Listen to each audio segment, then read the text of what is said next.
Now that we know the different types and symptoms of hunger, including poverty and physical and psychological effects, how can we develop change with the knowledge provided? An end to hunger is possible, so why has it not been done yet? From global to our local government and smaller communities, we have advocated for an end to hunger and created many programs. An example of what the government has done or is currently doing is Supplemental Nutrition Assistance Program, also known as SNAP. This program offers nutrition assistance that stretches the food budget to buy healthy foods, also known as food stamps, to those who are eligible. This program has been proven to be beneficial because the Food and Nutrition Service works with state agencies, nutrition educators, and neighborhood and faith based organizations. This ensures that those eligible for nutrition assistance can make informed decisions about applying for the program and can access benefits. Another example is the Farm Bill. Government financial aid, which covers everything from supporting farmers to ensuring that those short of food don't go hungry. However, this bill is not a permanent resolution, but the Farm Bill does help those below the poverty line get on their feet.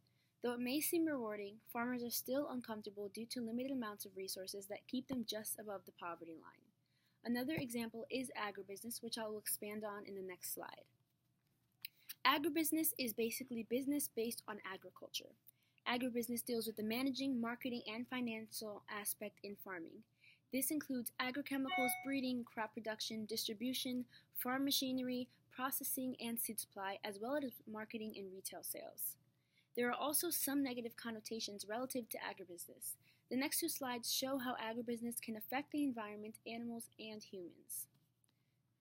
This picture represents one of the negative aspects in agribusiness. These cows are one of many animals that were killed due to the steroids that were pumped into their system. This picture also defines how humans in this business have become desensitized. They see animals solely as a resource for their own benefits rather than seeing them as living creatures. This is displayed in the next slide, where the pasture is unfertilized and overpopulated with animals. This leads to negative effects in our system in which we are ingesting the steroids and feces from the meat we eat and the water we drink. With all the cons, including government involvement, there are also some ways in which the people can become involved and help the cause, both institutionally and hands-on, which is shown in the next slide.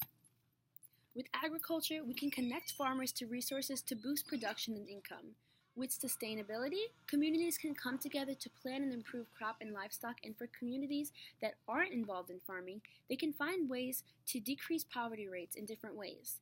Communities can also work with their local governments to create policies that can impact the communities on an institutional level. Some ways people can help on these include donations, fundraisers, campaigns, and just by spreading the word through advocating. A man named Stephen Ritz created a movement called Green Graffiti, which he first used to help the Bronx community, and then he started to implement these movements throughout all of America to create brighter, healthier futures and careers for young people in some of the poorest neighborhoods and schools in the United States.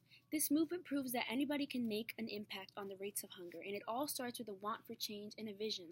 I hope this presentation has successfully dispelled misconceptions of hunger and fueled a passion in you to seek knowledge and to use that knowledge to change the world around you and join the fight against hunger.